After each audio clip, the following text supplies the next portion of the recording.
You can be in 5 different groups, at work, with friends, with family, online, even in your own community, and somehow feel like you're on the outside of all of them. Not rejected, not unwanted, just not fully inside.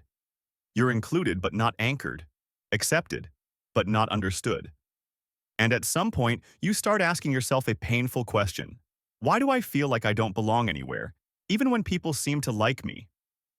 If that question has ever lived in your chest, quietly or loudly, this video is for you. Because this experience isn't random. It isn't a flaw, and it isn't a sign that you're socially broken. It's often the result of a very specific psychological pattern, one tied to sensitivity, identity development, nervous system wiring, and how deeply you process the world. And once you understand what's actually happening inside your mind, something powerful shifts. The problem stops being, why don't I fit? And becomes, where do I belong? And how do I stop abandoning myself trying to fit? Let's start by looking at what it feels like to live this way. Imagine walking into a team meeting at work. Everyone is laughing about something you don't quite get. You contribute an idea, and people nod politely, but the energy feels like it's flowing around you rather than including you. Or picture a dinner with close friends. You try to connect, you share a story from your week, but half the conversation drifts past you. You feel seen but not understood, heard but not resonating. This isn't rare. In fact, many people who feel this outsider tension are highly sensitive, highly empathetic, or have minds that process the world in layers instead of straight lines. It's not about being shy or introverted. It's deeper than that. It's about how your mind interprets social signals, emotional nuances, and unspoken dynamics. It's about identity sensitivity, a term we can use to describe how acutely some people perceive the gap between their inner self and the world around them. Here's the insight. People who never fully feel at home anywhere aren't failing socially. They're wired differently. Their brains often pick up more subtle social cues, emotional undercurrents, and inconsistencies than the average person.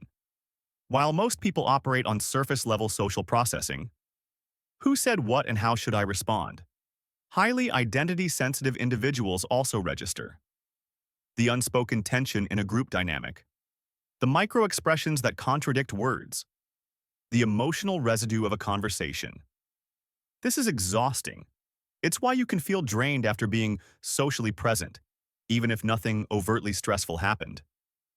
Neuroscience tells us that highly sensitive people tend to have a stronger activation of the sensory processing and mirror neuron systems. Essentially, your brain is like a high-resolution camera in a world full of standard-definition lenses. You see and feel details most people don't even register. That hyper-awareness makes it hard to blend in or feel natural in most social spaces. But there's more. Identity sensitivity isn't just about perception, it's about self-concept.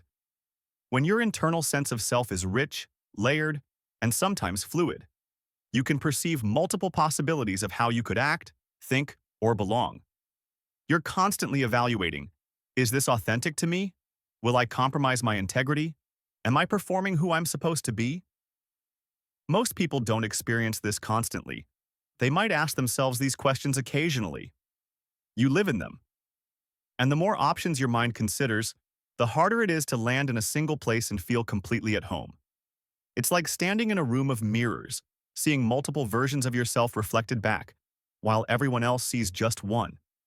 You sense the gap between who you are and who others perceive, and that gap can feel lonely, even when you're surrounded by warmth and acceptance.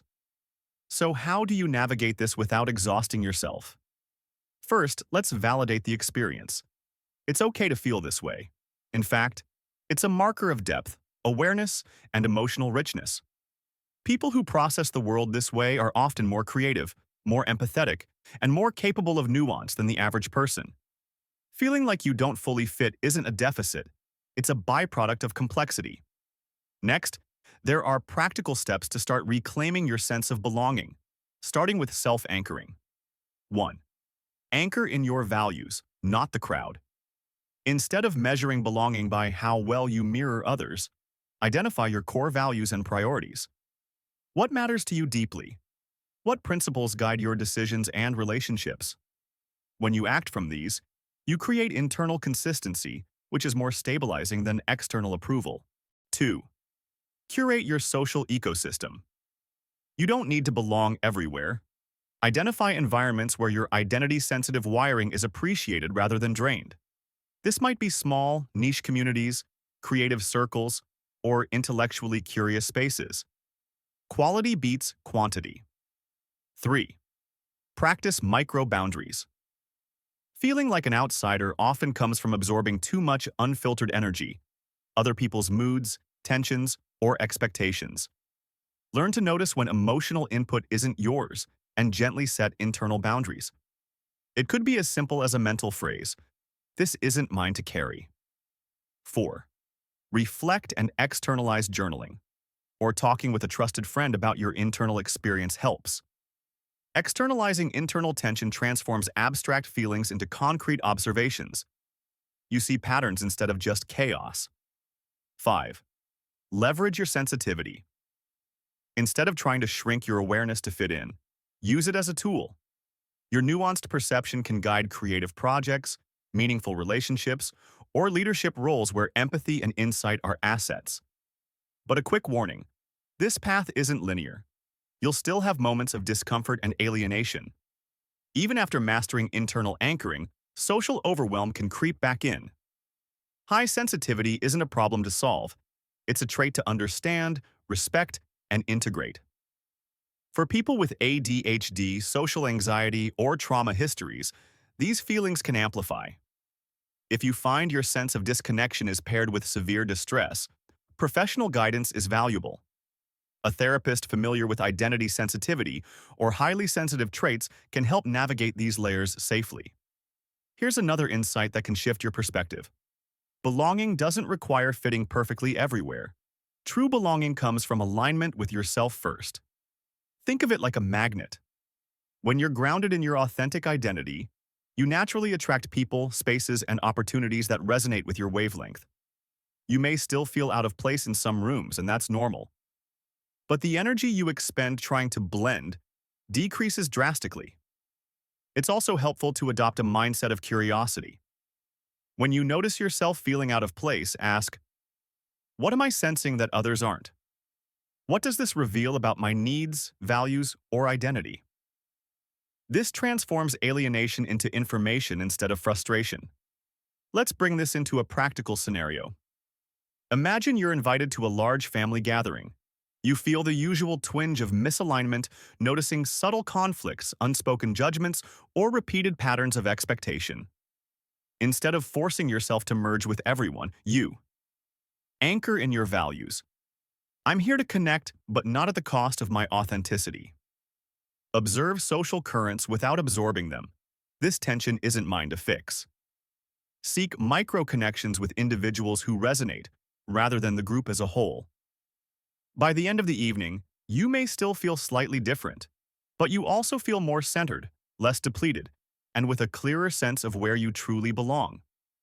Now, let's talk about self-compassion. Feeling out of place isn't a character flaw.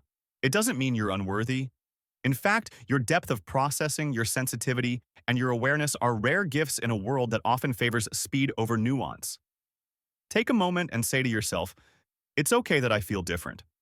I belong to myself first." That is enough. Repeat it whenever you notice that twinge of disconnection.